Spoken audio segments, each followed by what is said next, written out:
over in Switzerland? Well, things are fine. We just had a new. Also, I'm not a fan of politics. I need to say, but we have a new party popping up over here in Switzerland. It's so-called UP, and in German it means in English it means the Independent Party. And there are three young people which used to be part of the Free Democratic Party, and they founded this new political party, which is classic liberal, heading in the direction of libertarianism. So that was the foundation. Took place this week. So let's see and wait what they will make out of it. Well, hopefully something good. Yeah. If they're moving towards libertarian platform, I mean, can't be all bad. Well, at least I know two of the guys, and so they really understand that they have to reduce, rules and regulations, and instead of coming up with new redistribution rules and regulations. So I think that's a good sign. And then, of course, we have the Gold Initiative, which is also now, getting tracked a bit. I think there is also something coming this year, where the Swiss National Bank, basically the Gold Initiative, is asking for 20% backup of the SMB by physical gold. That's awesome. Also in the pipeline. I hope that comes through. Yeah, and then I think the third one, which was quite a surprise, was last week or 2 weeks ago in the Parliament. We had the discussion if in the Parliament that they wanted to forbid cash transfers higher than 100,000 Swiss francs.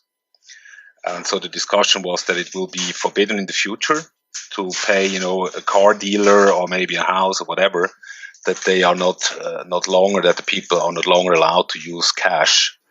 And so that was also stopped in the Parliament, which was quite a surprise. Because, when we look at even, the Constitution, then, the only legal tender basically are banknotes. And, all the digital money basically is not considered as a legal tender. So I think even there, people realize that this is also not something which should be, monitored by the government. So I think that's also fine. It just shows, that even, some of the politicians are starting to question a lot of stuff which is coming from the regulators, and which has an impact on our freedom and liberty. And so overall, I was quite positive to see, that kind of stuff moving. Yeah. So if I understand what you just said, Claudio, that they were trying to pass a bill to not allow the citizens to make cash purchases of over $100,000, but that was defeated. Yeah, that's great, because it's really it's nobody's business. yeah, absolutely. It's my money. And as long as I didn't earn it illegally, like the banks and the politicians and the criminals, the other criminals, then I should be able to spend it freely and in whatever denomination that I choose. Yeah, absolutely. So that's I like that. And at the end of the day, because I think it's important, because when we have, you can see everywhere the discussion that all the governments are trying to get away, with cash. So that people just basically use plastic and bank transfers. In Italy, I think you cannot pay anything above 1,000 euros. So that's a clear trend. And right now we had this discussion in Switzerland, and we basically came up with a stop sign. And that's why I think it's really great, because it's really going against the actual trend when you look at all the countries around us. Yes, because was it Sweden or was it Sweden that has done away with paper currency and it's all digital? There was one country. It was either them or Sweden is quite extreme when it comes to that, as far as I know. So a lot of Swedish people basically just use plastic, and you even have certain jobs which you cannot pay cash any longer, so you have to use the card. And at the moment it seems anyway, that all these central banks, they don't want to have interest rates, they want to have cash. Right. So that would be the next level, to control the whole system a bit better. Yes, to control the people. Yeah, absolutely. Because I mean, So if they can track every transaction and every step that you make by way of where you're spending money, then they know exactly what you're doing and who you're doing it with and how many times you're doing it and everything about your whole life. And correct. correct. It's Yeah, and it's not that I have anything to hide. It's that it's my business. It's a privacy issue, and it's none of the government's business. It really isn't. absolutely. I think anyway, that's always maybe when we talk about cash transactions and so on, it's always important because I'm in the physical gold business. I think it's always important that people really need, in these days there is no privacy, and so people really have to make sure that when they do something that they are compliant with the local law, because so that they don't break any local rule when it comes to investment stuff like this. Because I just think that all these bankrupt governments are just going to be extremely nasty in the coming years. Oh, So if somebody is trying to hide something, if the government wants, they can track these people down. yes. And of course, they get support from the banking system by delivering some, information and data and stuff like this. So I think it's important to be compliant, just to protect and to be on the safe side, for the coming years.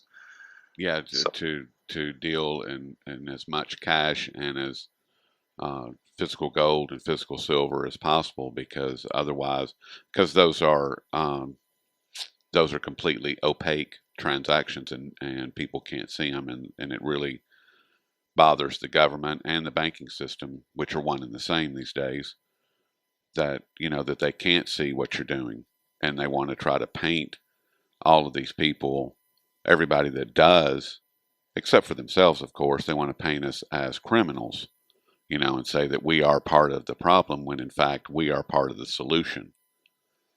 yeah, And, you know, and yeah.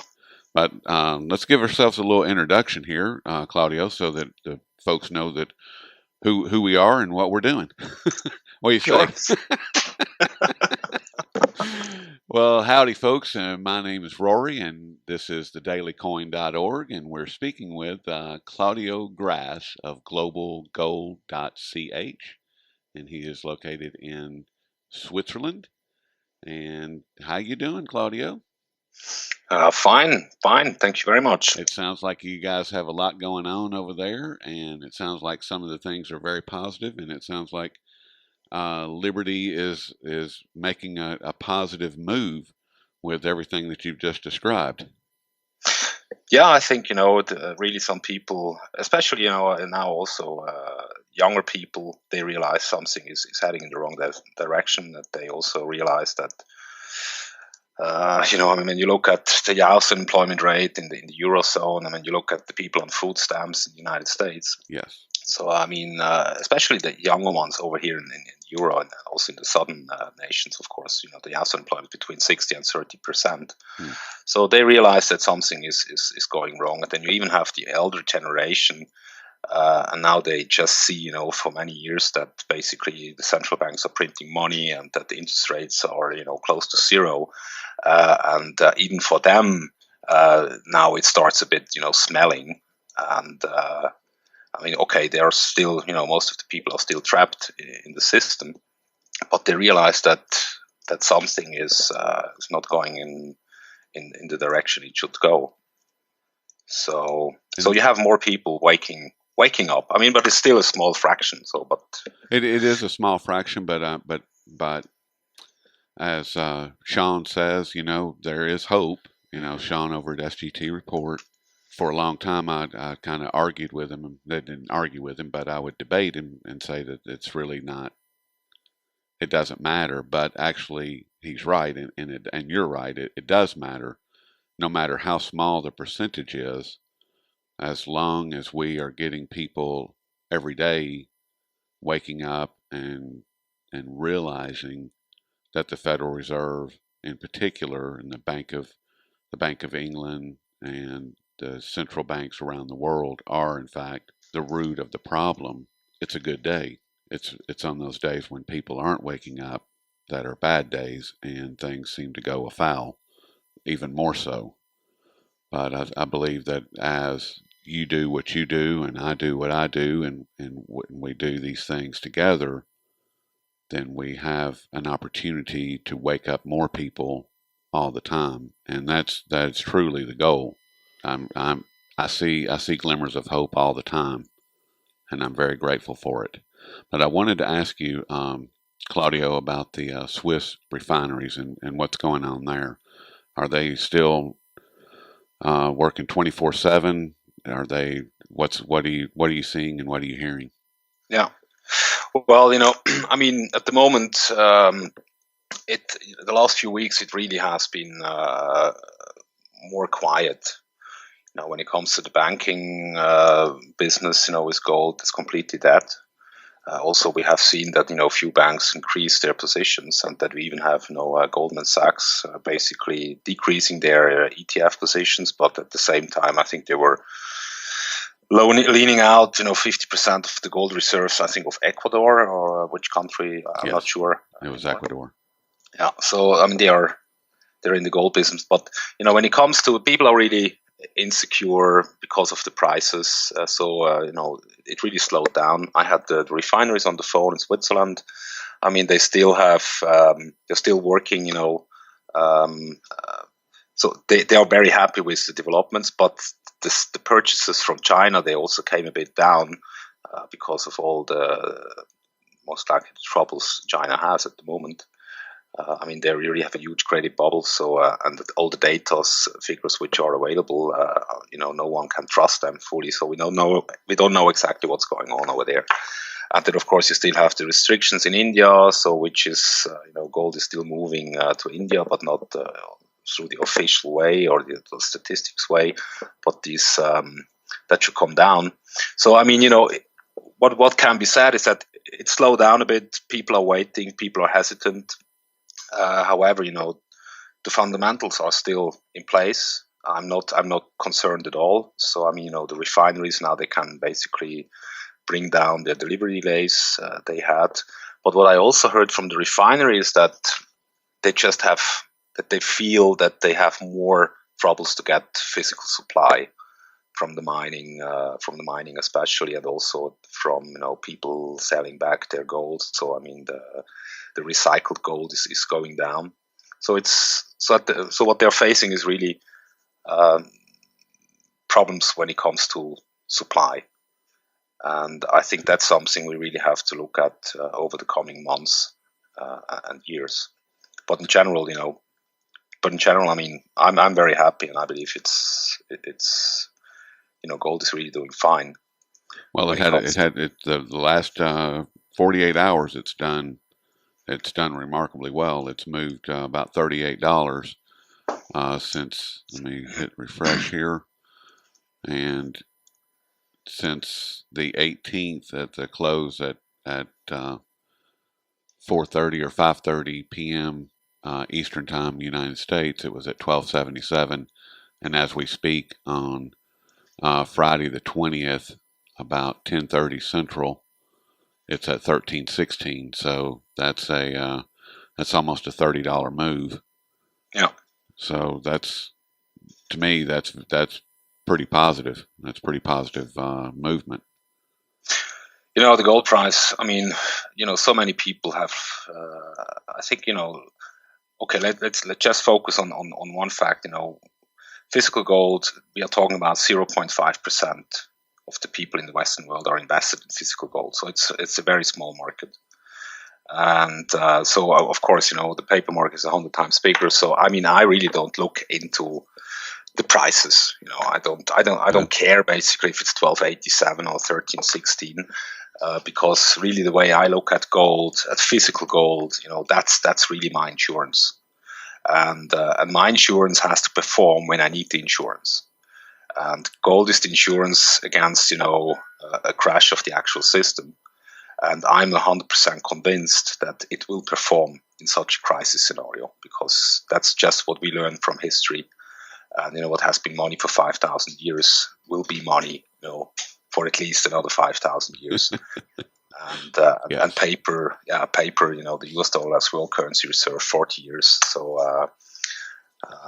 So yeah, Yeah, and history shows that the fiat currencies cycle out, or their life cycle is about 40 years. So, absolutely. Yeah, and so the dollar is at the end of its, historical life cycle. It's actually a little past. So we're well into it, into the death throes of the U.S. dollar. And I wanted to ask you about Jim Rickards, and I don't know if you follow his work or not, but he has been all over everywhere, just about daily, doing interviews. And he recently spoke about a $9,000 price for gold, but as a global SDR backed currency. He's yeah. and what do you think about that? I mean, as far as, first of all, the SDR as a special drawing rights issued by the International Monetary Fund, the IMF, being a global currency, and do you think that it being backed by $9,000 an ounce gold, do you think that I don't know. I question it. I mean, no one knows the future, and I don't know. I really don't know what's coming at the end of the day. And most likely, I don't know, and no one knows how long it will last. I believe, not too many years, most likely. What if we don't know if it will end, just in a collapse, or if it will end, with another war, and what we have seen in the. I mean, every time when the system, you know, always in the past, basically the outcome was war. So at the moment we are in a currency war. Yes. Instead of using missiles and weapons and soldiers in the Western world, we're basically using our currencies. But the outcome is the same, destruction. Yes. And so I really don't know. I mean, I'm reading, I like Jim Rickards very much. I'm also reading his books. I don't know what I should, I think it's pure speculation. At the end of the day, what I believe is, when paper, when the paper system is going to collapse, I mean, back in 1928, in the Weimar Republic, for example, an ounce of gold bought you a villa in Berlin, a big house Yeah. in Berlin. So, and I think that will happen, in the future again, because gold and also silver, that's just, it's money. I mean, everything else is credit, and gold and silver is money. And that's how, even paper notes came into existence, because it used to be it used to be backed by a certain amount of gold or silver. And so I think that's, yeah. Yeah, and paper was merely a representation of those items, of the gold or the silver, and it actually was stated on the note that that this note does in fact represent $20 worth of gold, or this note represents $2 worth of silver, and Correct. and until we get back to that, I think that it's just we're going to continue to be slaves to the central banks, because they own the money. Yeah, I mean, they basically decide how much they want to print, how much it is worth, so, how much interest they can tax, and who is going to receive it. And so, in a system such as this, I mean, that's just a system without having, property rights are only of temporary nature, because basically they can inflate your wealth away, or they can deflate it. So you're always the hunted one, when they basically control the money and the money supply itself. Yes. And the last thing that I wanted to ask you about, you had mentioned them taking us to war, and that has been historically a big part of their playbook.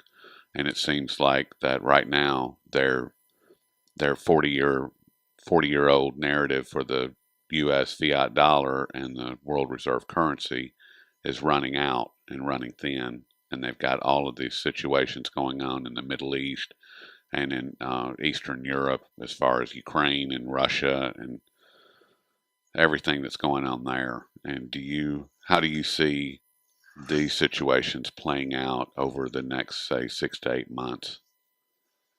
Oh, I don't see a big war on the horizon. Because no one, it's not of the interest. I think even Putin most likely is not interested to have a war against NATO or the United States, and I think even USA is not interested to have a war against Russia and China and so on. But what I see is and what you can also see when we look into history, all these periods basically led to a massive centralization within the system. And so at the moment, I think the banks are profiting, the governments are profiting, and also big business, and especially the military-industrial complex is profiting. I mean, look at the shares; they went up, and so crisis is basically, when you have a smaller cake getting smaller, you have to assure that the pressure groups or is the strongest lobbyists that they basically, they make sure that they will get their fair share from a smaller cake. And I think that's definitely the military-industrial complex. They can sell weapons, as long as there are so many wars, they can supply, both sides. I mean, I think they don't care that much as long as they make good business and can assure that even in a deflationary environment where the real economy is going down, that they can assure that they get enough out of the system. Well, so I tend to agree with that. Excuse me. I agree with that to a point, but I think that history is a great teacher, and that as the currency wars in the past, as the currency wars have escalated, they've always run out of where to go to next, so they always started bombing and killing on a mass scale.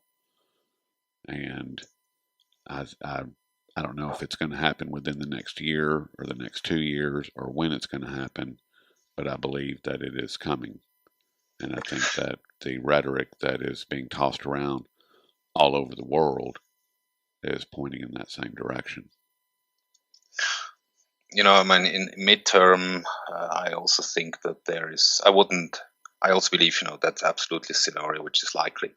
But I think, we are living in these mass democracies, and, do you also remember, when Obama wanted to intervene in Syria a few months ago, and basically the American people were against it. Yes. So, you cannot have a big war without having people backing you up, the people perception. You have to work on that.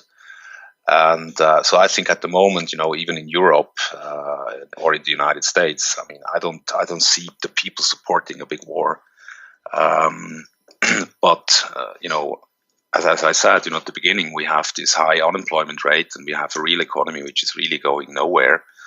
And we have, I mean, the official unemployment rate in the States is 23%. I mean, the official, as per shadow stats, based on the calculation method of 1980.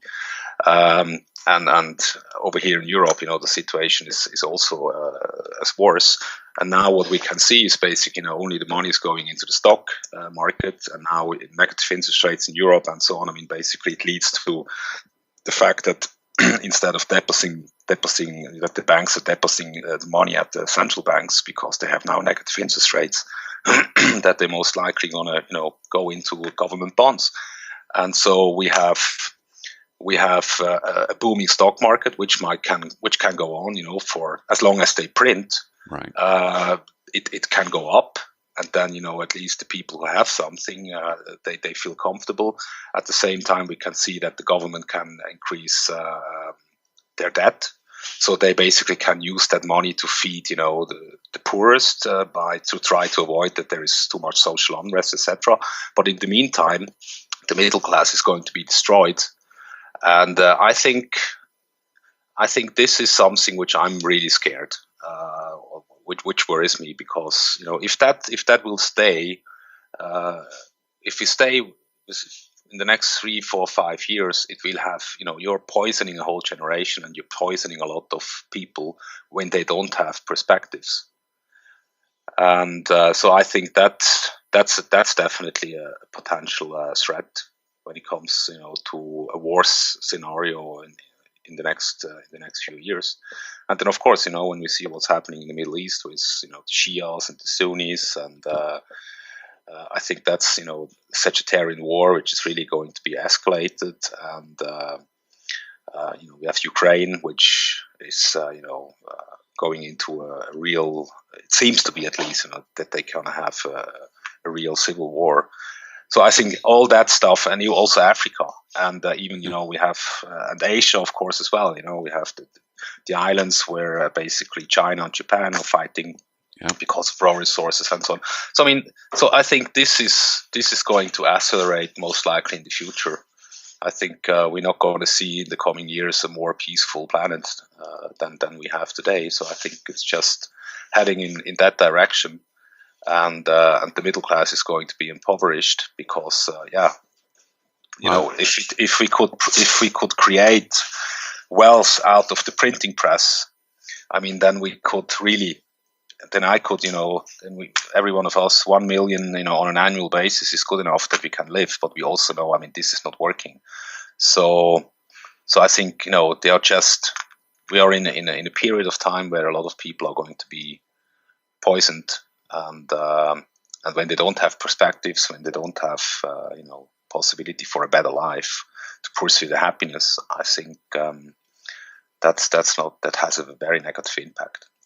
Yes, and I think that and I'd forgotten about Africa completely and the conflicts that are going on there. You've just got, and you may be right, Claudio, as far as just regional wars where the military-industrial complex on a global scale can continue to line their pockets and, kill a few thousand people a year and blow up a few cities where Bechtel and,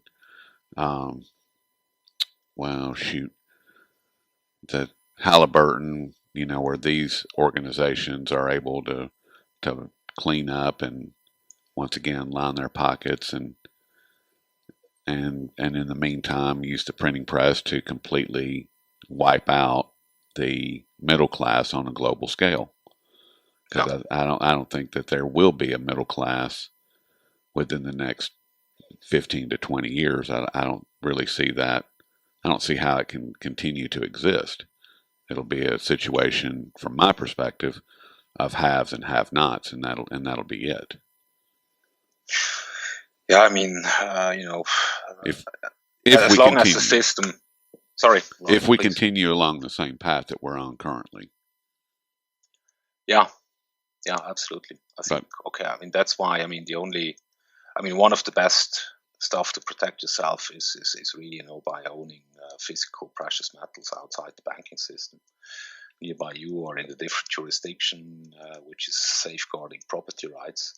And at least then you have an insurance. Then you really, whatever happens.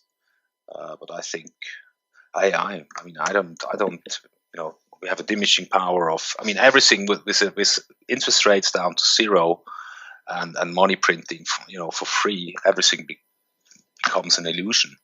Yes. Now everyone can buy a house because it's, you get the house almost for free, because you only pay, 0.9 or 1.2% for a mortgage. So it's more expensive to rent a house or an apartment than to buy and to take a mortgage. So this is really, they are playing with the time preference of the people, and the more they are propping up the market, definitely the deeper the fall. And I think really that's, as you said, I think also we are at the end of a long-term debt cycle, which is usually in the past it used to be between 40 and 70 years. And so the question is definitely, when will it end? But I also believe, the coming next few years will be not really nice. Most of, all the people in the West are going to lose, and all the productive people at least. Yep. So so that's why we have to talk about, and we have to talk about the principles of liberty and decentralization and federalistic structures and limiting the power of the politicians and explaining to people that really government used to be the biggest threat, or that you should not trust government blindly, that you always have to question. And that also, the educational system, which is dominated by the government, and raising children from six years old, taking away the responsibility from the family, and forcing, the mother also to go to work instead of raising the children. I don't want to say, in this regard, I want to say everyone is able, they should freely decide if they want to raise the children themselves, or if they want to find a school or whatever. But I think the system we are in is really leading for a lot of people both have to work. Yes. It's a question of money, and to maybe also to have a decent life. And in the past, one income was good enough, and today we need two incomes, and some of them have 2-3 jobs. So yeah, we need to have at least 2 incomes, and it's amazing because just within a few short decades, we've gone from a single income household to where today it's almost a requirement to have at least 2 incomes, if not more. I mean, I work outside the home, and I have a job, and my boss, who makes a whole lot more money than I do, he and his wife, they both work, and he has a part-time job, which is completely insane. Oh, that's crazy. Yeah, I mean, and that is merely to keep roof over his head and food on the table for he and his family. I mean, and we're just seeing, I'm seeing more and more of that every day. And like you were saying a minute ago, John Williams' shadow stats, then he uses, the metrics from from the 80s, and that show the true numbers of unemployment and what's going on with inflation, and both of these are running much higher than what we're being told, and like you said, Claudio, also we have to educate people so that they can be better prepared, so that they understand that liberty is at stake here, that your freedoms are at stake, that your money is being stolen, your life is being stolen. And one of the ways to better protect that is to break away from that system by using gold, by using silver as money, and if you're not going to use them, at least have them for an insurance policy. So yeah, and also maybe to think about some fundamental questions and to start changing. I mean, change always needs to come from inside, and so as people have to change first themselves. And so I mean, no one knows the truth, but I believe when it comes to education, or the Austrian School of Economics, or book summaries, or the Mises Institute, or people who basically defend liberty and the non-force principle. I think that these are just the better ideas, and I think a lot of people, when they hear about those kind of ideas and argumentations, then I think we just have the better arguments than all those statists. yes, and the more we spread the word, I mean, that's how I I used to be. I mean, you know that. I mean, I used to work for the United Nations 2 years in the Middle East, so I was really a statist. I was. You were all up in it. Yeah, and the good stuff was really that when I was in the Middle East, that I took books along from Hayek and Mises and Ropart, and then in combination with what I learned, what the UN is, and how the UN works, and that supranational organizations are just a big lie and a big fraud. Yeah. So that changed my way of thinking completely, and then And it took basically took one book, to make me think, and then I just went deeper into it. So I think it doesn't take a lot. And most of the people, they still realize, what's good and what's bad. They just have to hear about it, and then that's how we can spread. Yes, they just have to hear about it, and then it can spread. And hopefully, we can we can reach a few with this interview. And is there anything, Claudio, that you would like to leave the folks with? Yeah, maybe. I think you also put it on your website. I mean, we did two. I did one special report about the boom versus bust, explaining the business cycles from an Austrian perspective. So basically, the people who are interested in finding out why do we have a boom, and why do we have a bust, who stands behind it, what kind of elements must be there, so that you basically have these artificial cycles. That I think then they can Google for the Clean Slate report. We call it Clean Slate, and it's explaining, I think, on 12 pages, the boom versus the bust cycles. I think that's really one of the best reports we've ever done.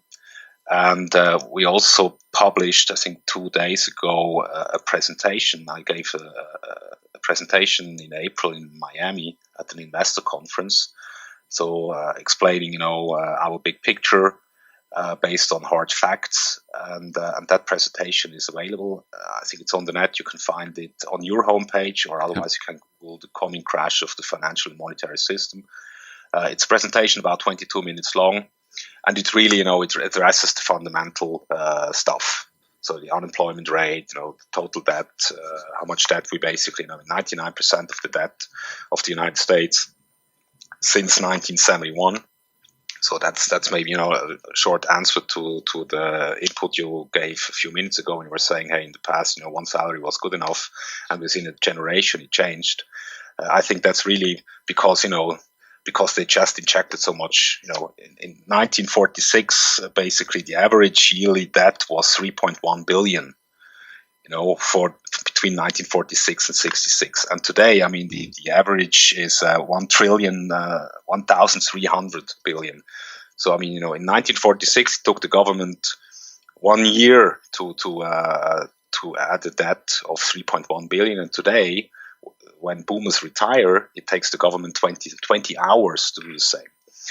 And so it just shows, that this really, this is just amazing. This is so unsustainable. This is just a crazy, crazy world. And so I hope, when the people look at this presentation, they really I hope that they find it interesting, and they might learn something. So yeah, that's it basically. Yeah, and you can find those at thedailycoin.org. You can also find them at SGT Report, as well as goldsilverworlds.com. And all three of those websites have Claudio's work posted. And Claudio, do you have it posted at your website as well? Yeah, it's also on our website under the news section. Okay. And we have this quarterly outlook report. I mean, the main article was about the comparison between 1914 and 2014, and we had an interview with Dimitri Speck about the gold price manipulations. And we also have made a book summary about America's Second Crusade. So basically, a very good book written back in 1954, and it just shows, it gives another point of view. Especially on the Second World War, and how how politicians lied the people into war. Mm-hmm. So I think it's a good source, and it's also, I mean, the facts are also coming from official government protocols. So at least it's not a conspiracy or that somebody could say. I mean, everyone conspiracy is always, it's something Nothing against conspiracy. I mean, when two people basically make a secret, decide something, then that's a conspiracy. But today, conspiracy is always negative, and these are crazy people and so on. Yes. So I mean, but that book is really, well researched, and I found it also on the Mises homepage. So they also published that book. So it just, really, as I said, we try to gold is sound money for a sound society, and as long, I think that's gold. Sound money is really key for the future. As long as people don't understand that they should not accept paper money coming from somewhere created out of nothing, as long as they accept this, we really, we are really in trouble. And for a certain period of time, it can work. It always can work to make more debt, but at the end of the day, the debt needs to be paid, and that's what we are facing now. So, yeah, that is what we're facing now. And with that, I won't take up any more of your time, Claudio, and I certainly appreciate all of your time today. It's always a pleasure speaking with you, and I will get I'll add the links to your articles and to your website into the About section under this video, and you guys can just click on those and take you right to them. And Claudio, I certainly appreciate it. Hey, cool. Thank you very much, Rory. I also appreciate our regular discussions. And I will talk with you soon, my friend. Thank you very much. Talk to you soon, my friend. Take care. Bye-bye, Rory.